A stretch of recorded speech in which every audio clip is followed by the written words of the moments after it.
Hello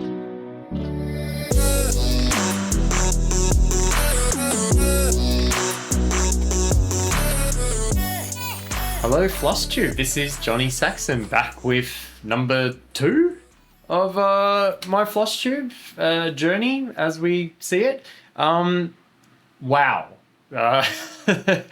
I did not expect to get the reception that I got. It was quite overwhelming, not anything that like I said, I just didn't expect it. I put that video up thinking maybe I'll get about 10 views and maybe I don't know, I just didn't expect the reception that I got.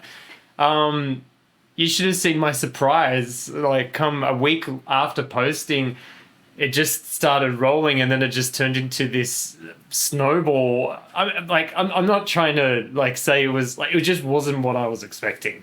And I'm very thankful for it because it sort of just put me or propelled me straight forward into the community.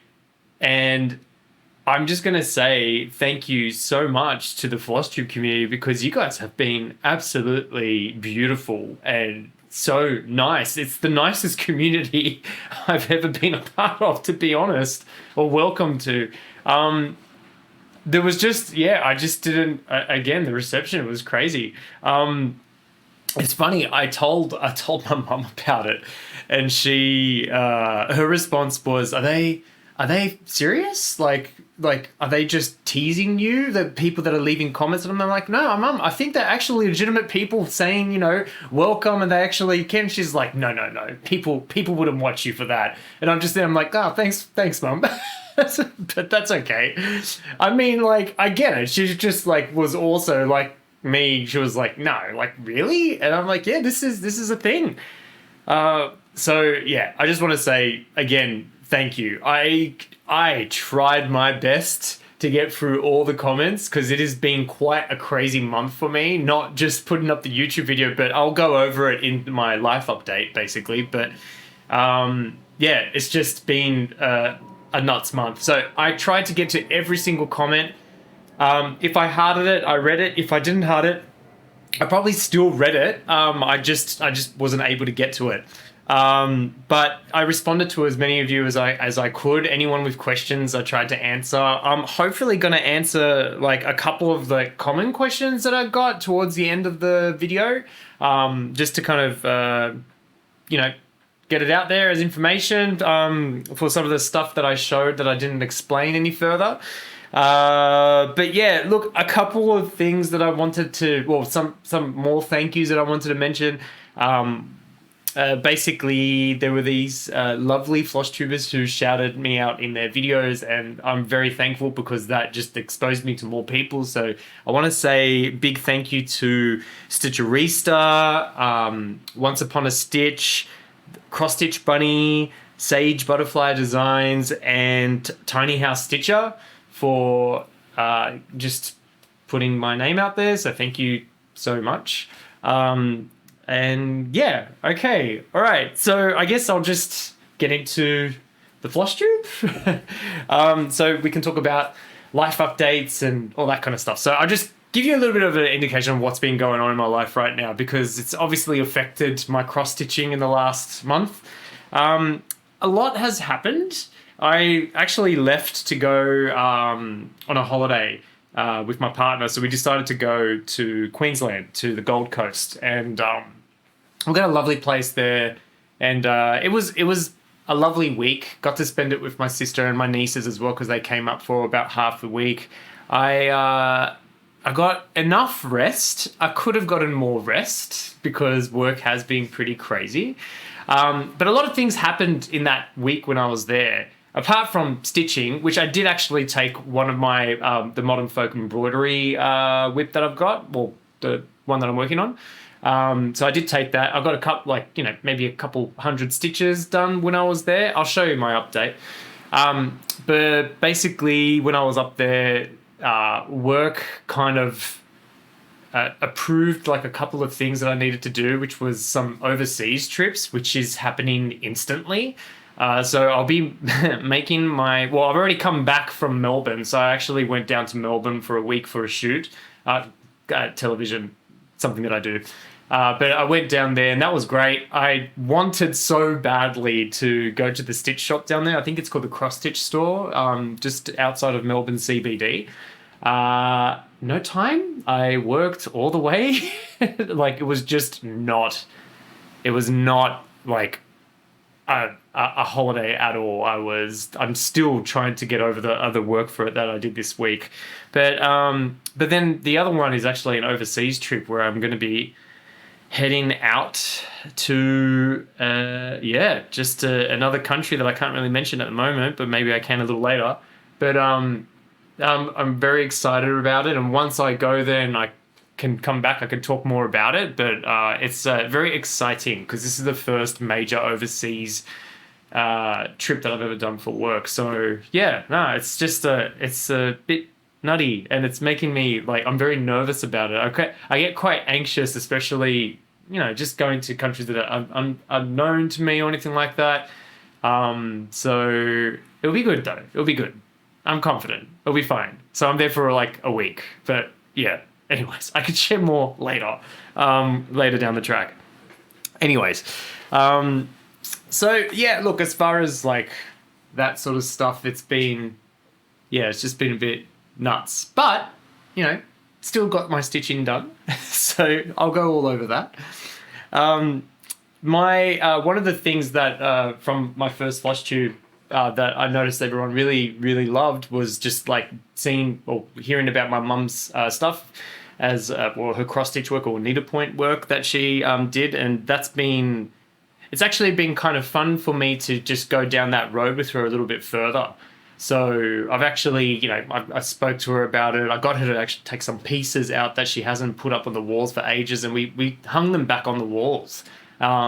Got my sister into it too. My sister's now I think one of the things that she said when she looked at one of my mum's needlepoints is, I think this is where my fascination with like Roman or Grecian architecture came from, which is why she's, because she loves like, going to a house and renovating and making it a whole new thing. And most of her stuff that she does looks more like, got that Roman sort of, or even French provincial sort of look, which is very similar to my mum's works. But like, I'll go over it, but basically I've put some stuff up on the community or the community posts. I've put 2 of her works up there. But what I'll do is I've got them here, and I'll put them here to show you, and I'll talk about it as I go. But basically one of the nicest works my mum's done is this 70s gypsy lady that she's holding this like tambourine. It's such a beautiful needlepoint that she's done. It always fascinated me when I was a kid looking at this one. She actually told me when I asked her, I go, so like, how do you remember doing this stitch? And she said that the face, like she made sure that she wanted to get as much detail in the face, which is so funny because now I'm just discovering that that's what you do. Like when you get like with my Bella Filipina, for example, going in and doing that like close one over like, what was it? I do the 10 stitch, so I'm doing the 2 over 1 10 stitch, so you can get that detail, etc. But yeah, she did the same thing. She was quite proud of it, I think she said. But this this lady, it's beautiful. It's a very colorful piece. You just can't find these works anymore.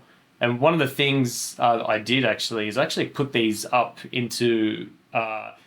There's this option on your iPhone where if you go to your photo, you can kind of like hold down and it would say searching Google Lens, or maybe you have to have a Google app installed on your phone. But when you do that, it actually searches through all of Google Images and finds similar items.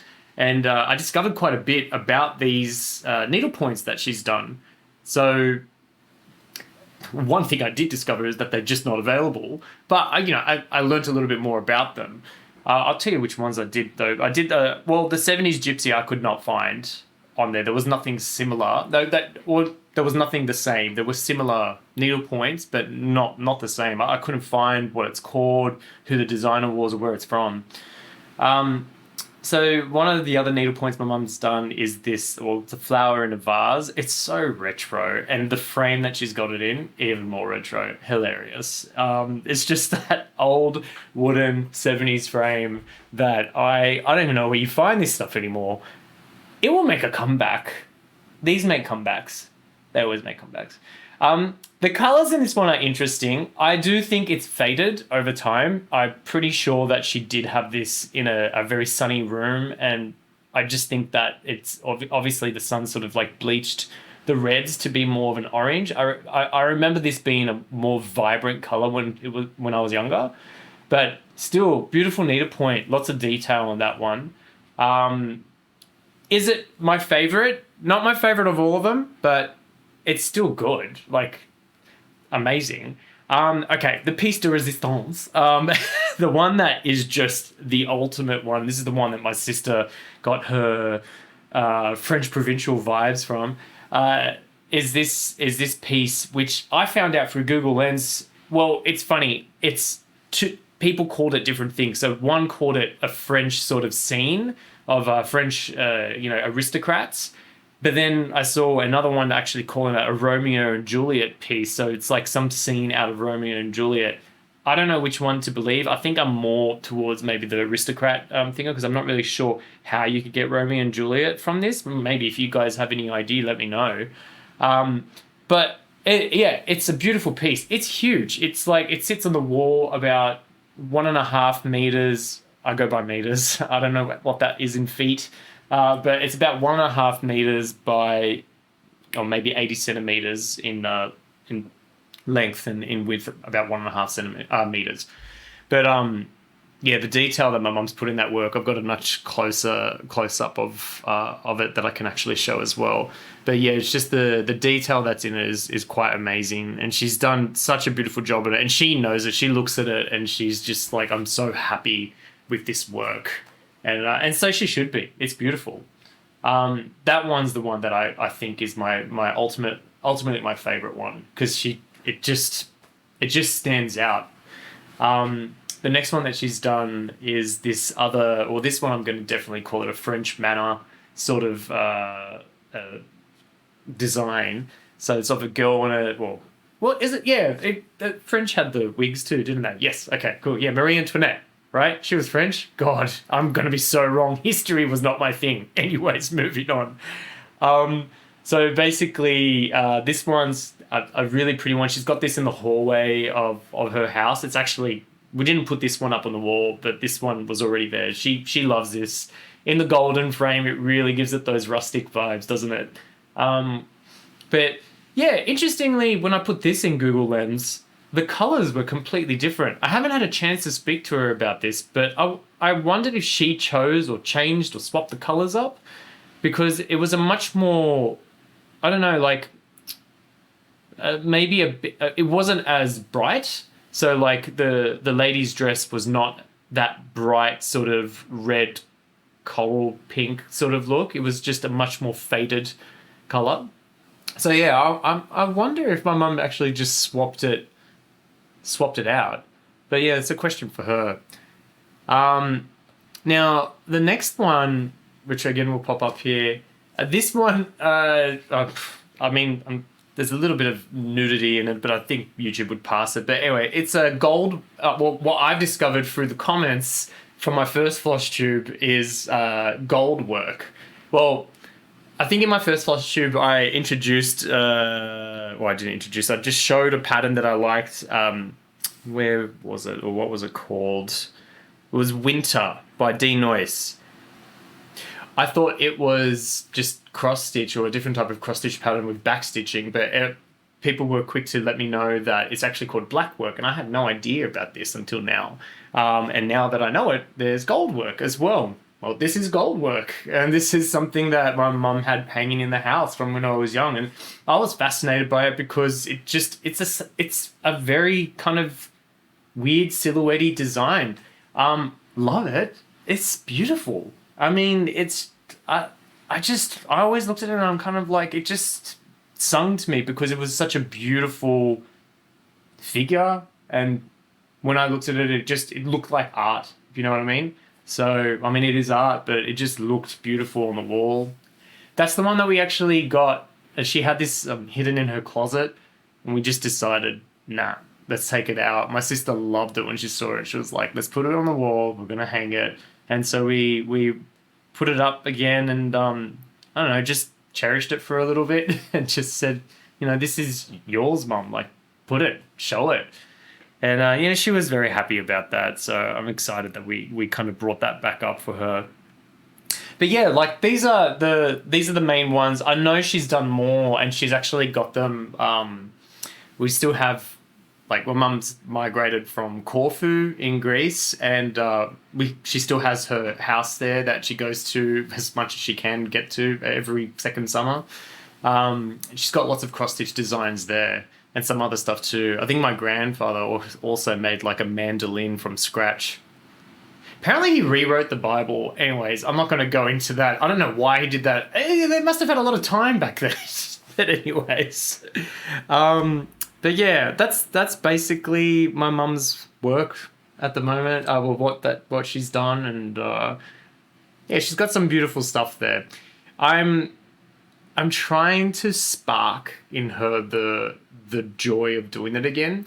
I think she got so hurt from the arthritis, or just like the constant weaving, it hurt her hands. But I'm wondering if there's like equipment that she can use now to make it easier. So I'm gonna take her. There's a store in the city called Morris and Sons. It's a franchise, but they've got a lot of needle points in there. Popular needle points. I was actually thinking of just taking her on a little day trip and just showing her a couple of those pillowcase designs or something like that, and just seeing if something stands out to her. Maybe something small, just to get her back into it, because it would be nice to actually see some more stuff from her. And I think, I know how therapeutic it is, so it might be for her as well. She's my mum's a homemaker, so she spends a lot of time on the garden, and she just spends a lot of time just making sure that the house is clean and blah, blah, blah. But this is something else. This is something that she can just make with her hands, and I just think that's important. But yeah, that's that. And I think now I can show you guys all the new stuff that I've done. So okay, this is going to be really difficult actually, because I had.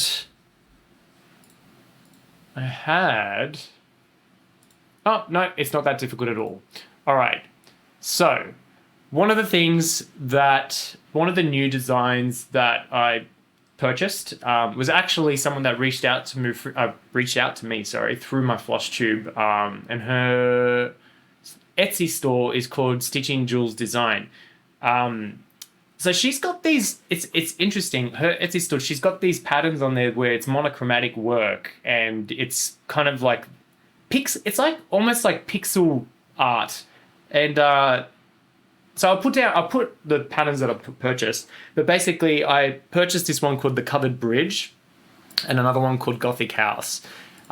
These are huge patterns. I think that they would take forever. What I like about it though is I like the idea of how, because it's so pixelated and it's dots, like, lots and lots of dots.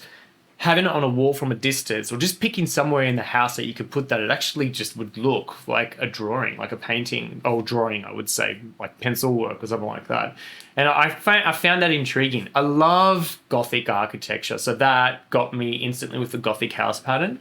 I just love the look of it. And then the other one, the Covered Bridge. Well, the Covered Bridge, I have like a little bit of a story about. But when I was in 2019, I actually ended up in the USA for an autumn trip.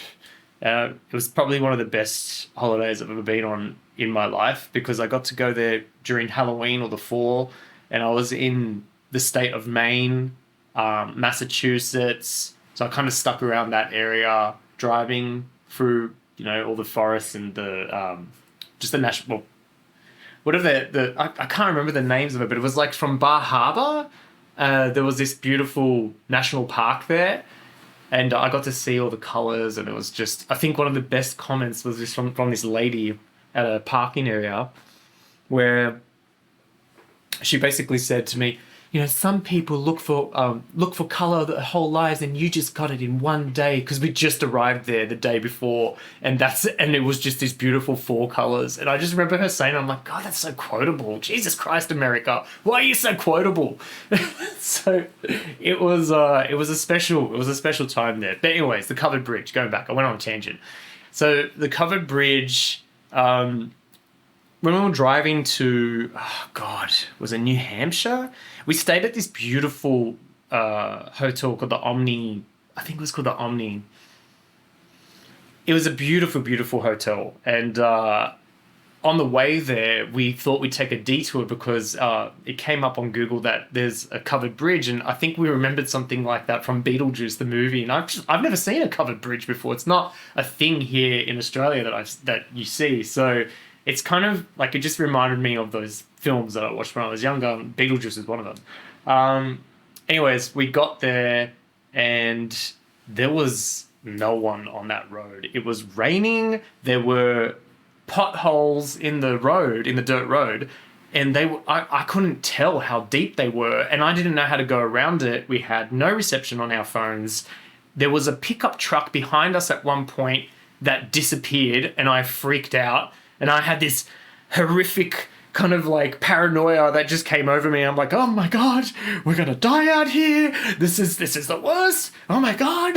And my partner was like, calm down. And then I'm like, We got to the covered bridge, and of course I got out, and then I saw it and I'm like, oh, it's so pretty. But at the same time, I had like, my nerves were here. And there was like, next to the covered bridge was this like, circle of rocks, and you see that sort of stuff and you're just kind of like, why is there a circle of rocks there? Who is out here? What was there some sort of like seance or something?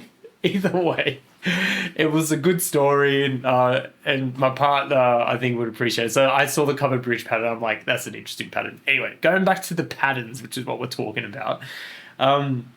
The covered bridge in the Gothic house, I thought to myself, if I was going to do it, it is a lot of work. It seems like something you could kind of travel with, especially on those trips that I'm going to take. I could definitely take stitches like this because it's just one thread color, or just one floss color, which I wouldn't know what to choose. I guess black. Anyways, but I thought about it. I was like, I don't know if I would do. I'd probably go like a high count fabric and do tent stitches with it, because already it's sort of got a blurry effect being a dotted pattern. Putting it as a tent stitch on a higher count, I just thought to myself, well, you'd still get the same effect, and I could probably get it done a little quicker, because I could just imagine it would take a long time to get through that. And then I guess I would use gridded fabric to make it a bit easier. I don't know if you guys have any ideas of how to approach it, but I guess that's how I think I should approach this one. Just kind of going for the gridded fabric and then doing the 10 stitch on a high count. It is a beautiful design. The Gothic house looks amazing. Anyway, so that's one of the new patterns that I've purchased. Very exciting times, but he finally came. I got my enchanter in the mail. I've got that glare going for me. So Teresa Wensler, the enchanter, has come into my hands. I have yet to start him. I'm very, very excited though. Like, he is everything that I wanted. I don't know why I'm fascinated by this pattern. I don't know if it's just the kind of like, the phoenix, or I'm guessing it's a phoenix, but the phoenix that's sort of there. I just love that. I just love the way his hands are kind of like, I don't know, it just gives me a good vibe. I definitely love this. I'm very much looking forward to starting this. So this is definitely one that's going to be this year. One of the things I noticed is like everyone's got this thing called Whip Go. Oh, this is from the FLOSSTUBEs that I've washed recently. And I was thinking about it. I don't know. I'm just a bit kind of like, if I do Whip Go, obviously I would have to kind of go across a whole lot of different projects, and I'm not used to that, the going across the whole... Yeah, I could just start it and just go with the flow, put a few stitches in here, put a few stitches in there. I'm still kind of like, I'm like right now I'm focused on the two works that I'm doing. So like the Bella Filipina Bellatrix and the Modern Folk Embroidery Sow, the Fruits of Plenty. So those are the two that I'm actually just focusing on. One's for upstairs and one's for downstairs. So the one for downstairs is for my stitch and bitch sessions that I sit with my partner and to. Actually, we got this new thing right now that we're doing where we're watching Gilmore Girls together, and I stitch as I watch Gilmore Girls. I've seen it before, but he hasn't, and I'm really enjoying doing the whole like stitching and just kind of looking at the side of my eyes. I'm like, did you like it? Little laughs, just kind of like, oh, how funny is Emily? Oh, Lorelai, all that kind of stuff. Favorite character, Emily. Just saying, my favorite. Anyways, but yeah. So yes, I went on a tangent, and now I don't know what I was saying. Yes, my enchanter. I want to start the enchanter at some point. It would be nice to have 3 projects going so I can get through a bit. The thing is, I don't pick small projects. I've realized I just always keep picking the big ones. I should have some smaller ones so I can get some finishes. That's why I guess I focus on the big ones, because at least I can get a finish in the year, because you're not going to see that many finishes from me because I'm keep getting these huge projects. Anyways.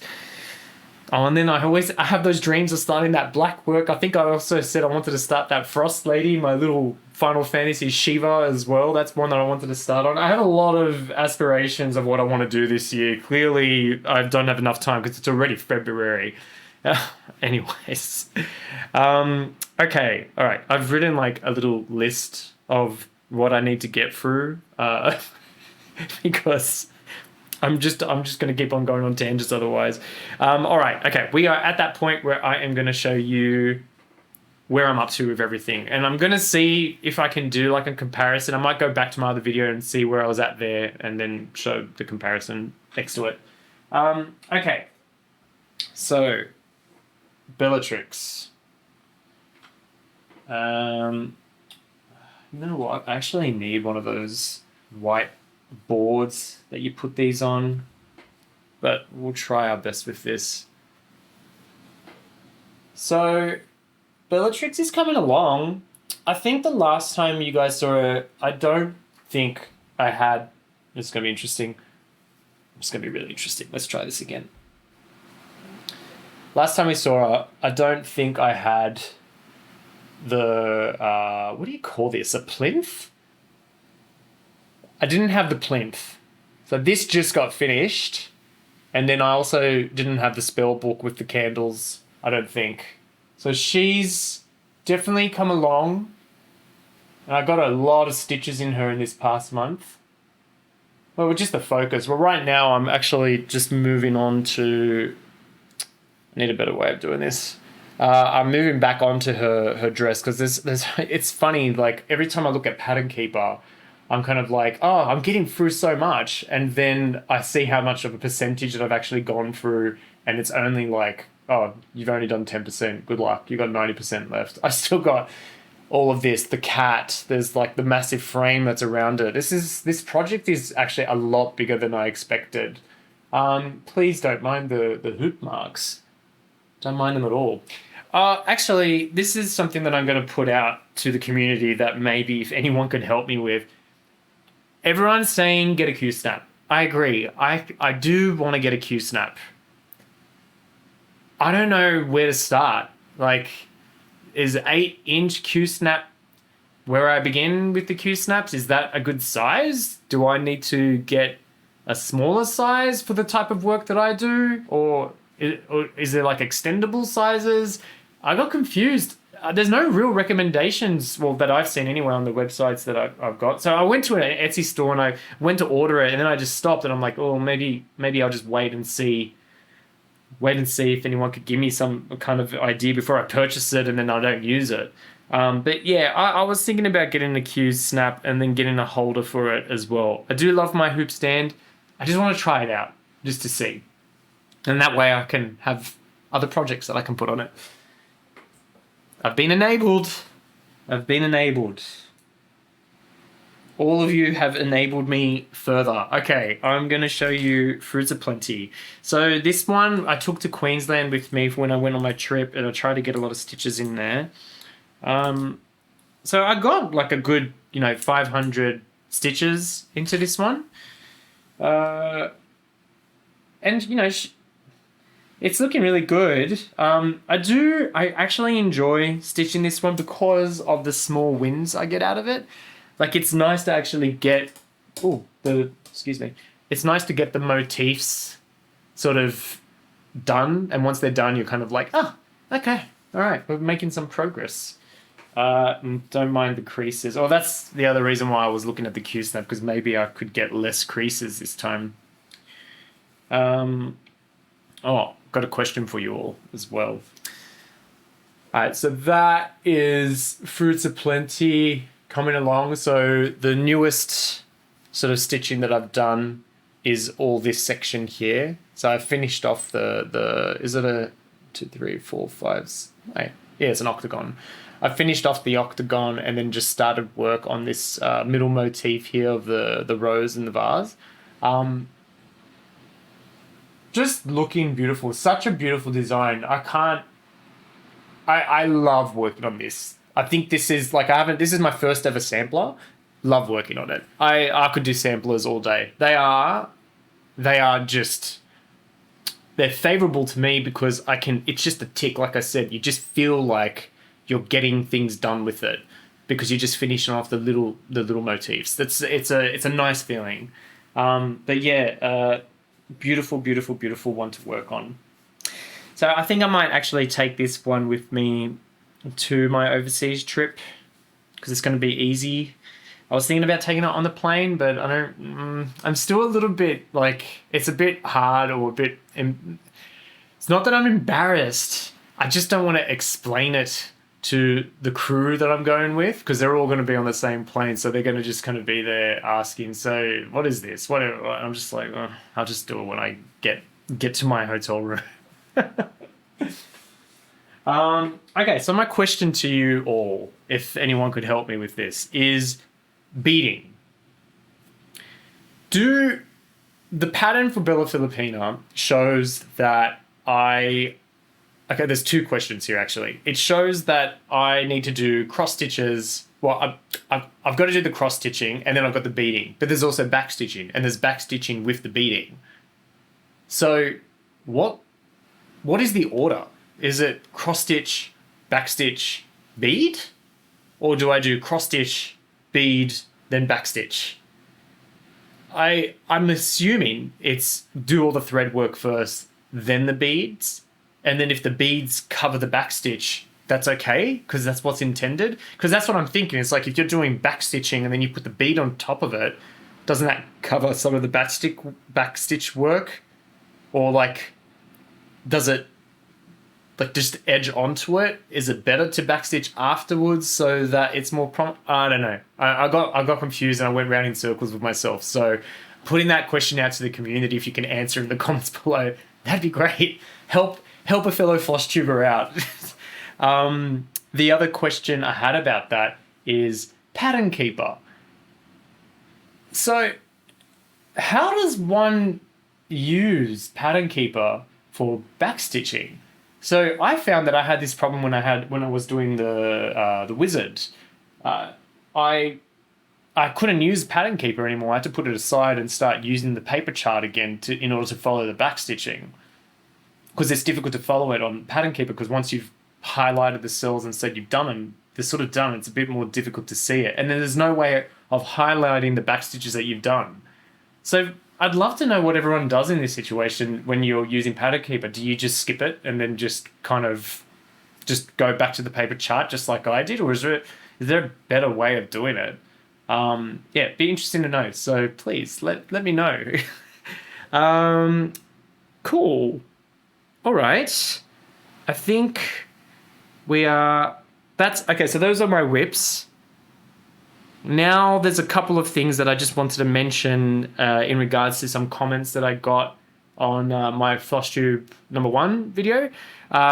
So there's one thing. So the Blackwork Winter denoise by denoise pattern was actually part of it was the Cross Stitch and Beading magazine. And this is a question I got from a user just saying, well, what issue was it? I didn't actually show it. The issue is number 66. So if you are interested in that design by denoise called Winter, it's the Cross Stitch and Beading magazine, issue 66.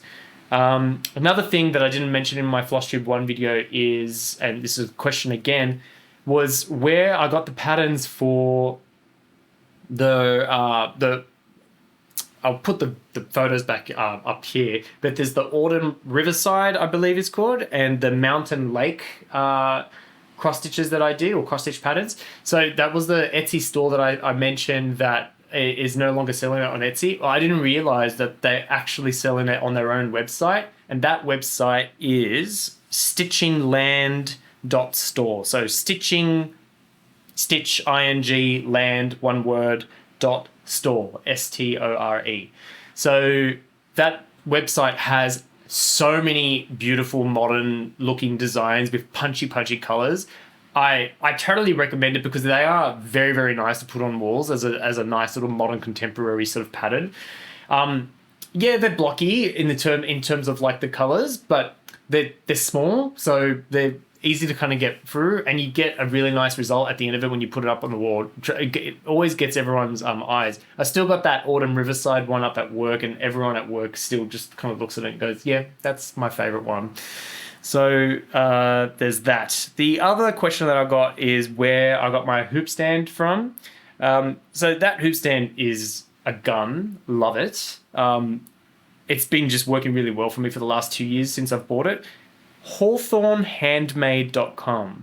I'll put the link at the bottom, but hawthornhandmade.com, it's just called hoop stand if you search for it there. They've got a lot of other stuff on there as well, if you wanted to purchase.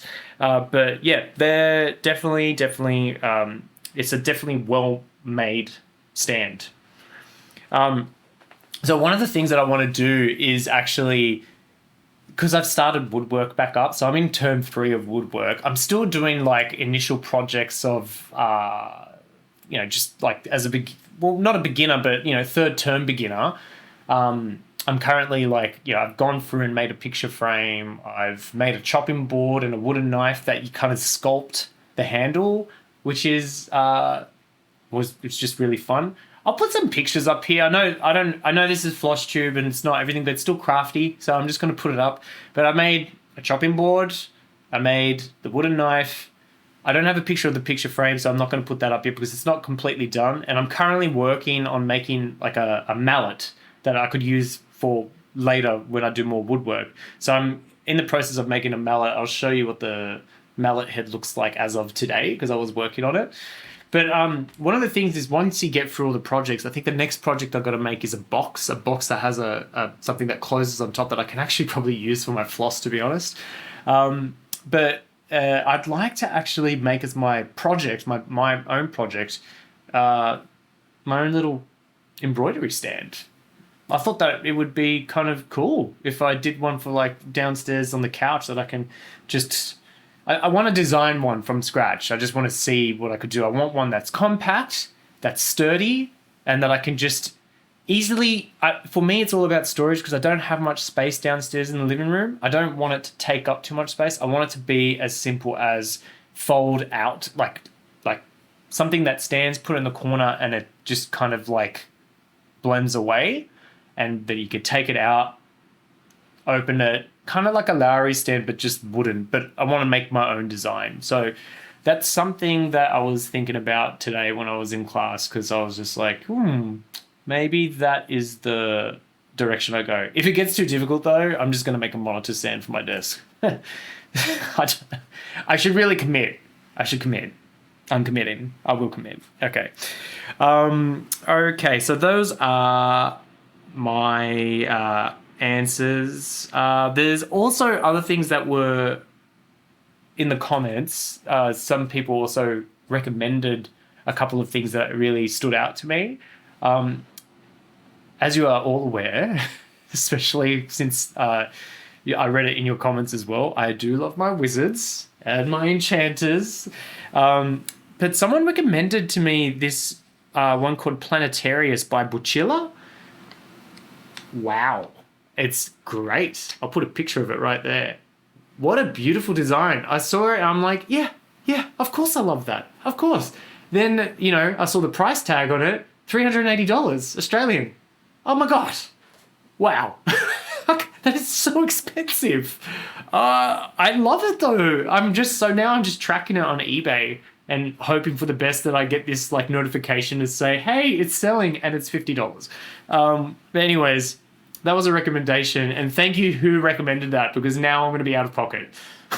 Anyways, the next thing that was recommended by I'm so sorry. I should have put the users that recommended it. I'll put your names down here. I just don't have it in front of me, but I'll put it in here after I do the edit. The person that recommended Tanja Berlin Embroidery, I went and checked that website out. Wow. So they did a lot of black work and gold work, now that I know what that is. And they had this beautiful chart of, I'll put it here, the gold work for a phoenix pattern.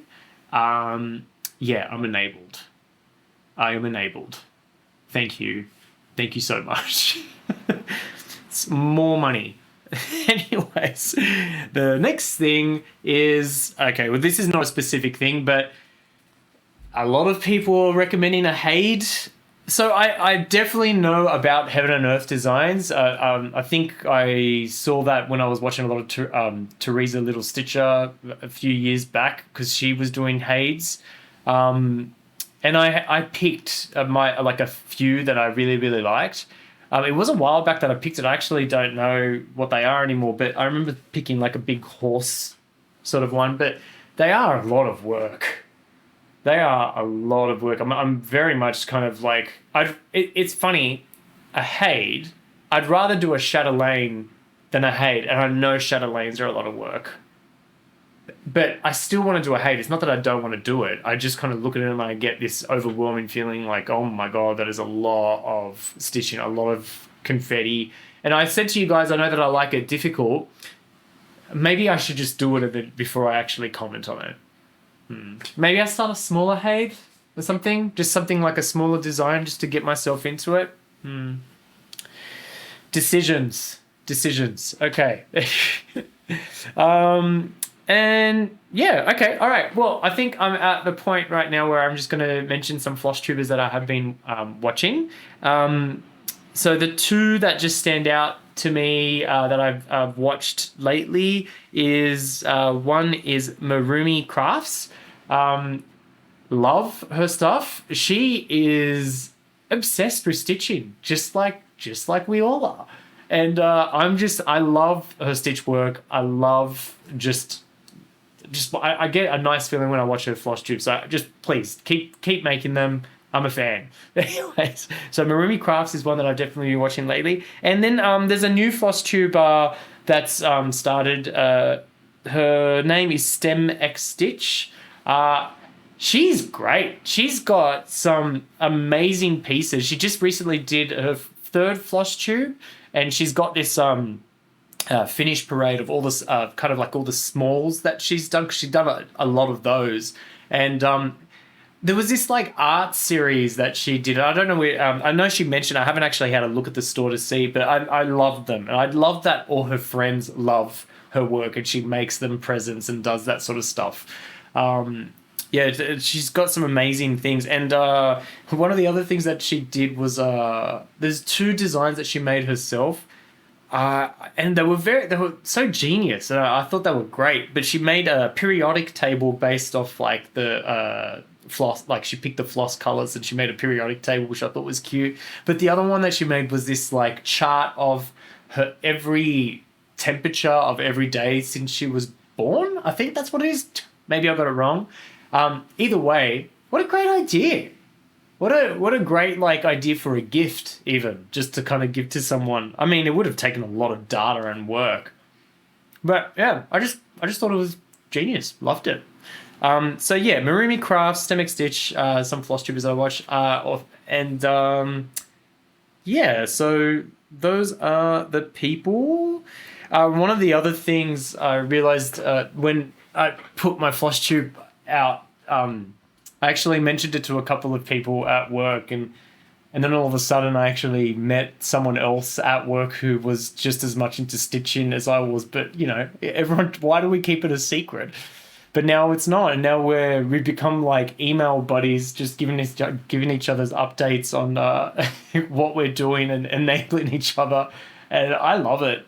I must admit, this was such a great thing to do, just to kind of enter this community. And I hope that I can, you know, give you guys, you know, the FLOSSTUBE content that you need in your life. If not, I'll try, you know. But I just want to say, just again, thank you for all the love and support so far. And hopefully I will keep giving you updates. I will have another update. I do like monthly for me because it means I get a lot done within the month. Plus, you know, I can't really make floss tubes when I'm overseas. But, you know, I can get stitching done. So that's something I can talk about. Another thing too, and this is my partner's idea, so you tell me if you guys would actually like it, is I could do like a stitch with me sort of thing where, you know, we could sit down and I can just tell you about my week as I stitch. If that's something you're interested in, let me know. If it's not, let me know. Otherwise, just let me know. All right, well, this is the end of FLOSSTUBE number 2. Just want to say thank you again and bye.